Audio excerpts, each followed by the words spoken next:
બનાસકાંઠા જિલ્લાના વિવિધ તાલુકા મથકો પર પીએસસી અને એસએસસી પરીક્ષાનું આયોજન કરવામાં આવ્યું છે, જેમાં પીએસસીના 19,792 વિદ્યાર્થીઓ અને એસએસસીના 4,381 પરીક્ષાર્થીઓએ પરીક્ષા આપી હતી.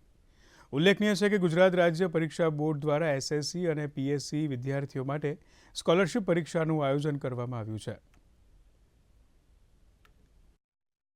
આ પરીક્ષા એ સ્કોલરશિપની સહાય આપવા માટે બાળકો આપતા હોય છે. જે પ્રકારે બાળકો માટે વ્યવસ્થા કરવામાં આવી એ ગરમીનો માહોલ, ઉનાળાની સિઝન, તમામ વસ્તુ પરિસ્થિતિને ધ્યાનમાં રાખી અને બાળકો શાંતિપૂર્ણ માહોલમાં પરીક્ષા આપી શકે એ પ્રકારની જે કંઈ વાલીઓ અહીંયા બાળકોને મૂકવા માટે આવે છે એ બાળકોને બેસવામાં અને પરીક્ષા લખવામાં કોઈ જાતની તકલીફ ન પડે એ પ્રમાણે સુંદર આયોજન કરવામાં આવ્યું. અને આ એક્ઝામ જે છે એ બાળકોમાં ભવિષ્યમાં આવનારી જે મોટી એક્ઝામો છે એના માટેનો એક સુંદર અનુભવ બની રહે એવી સુંદર સરસ મજાનું આયોજન કરવામાં આવ્યું.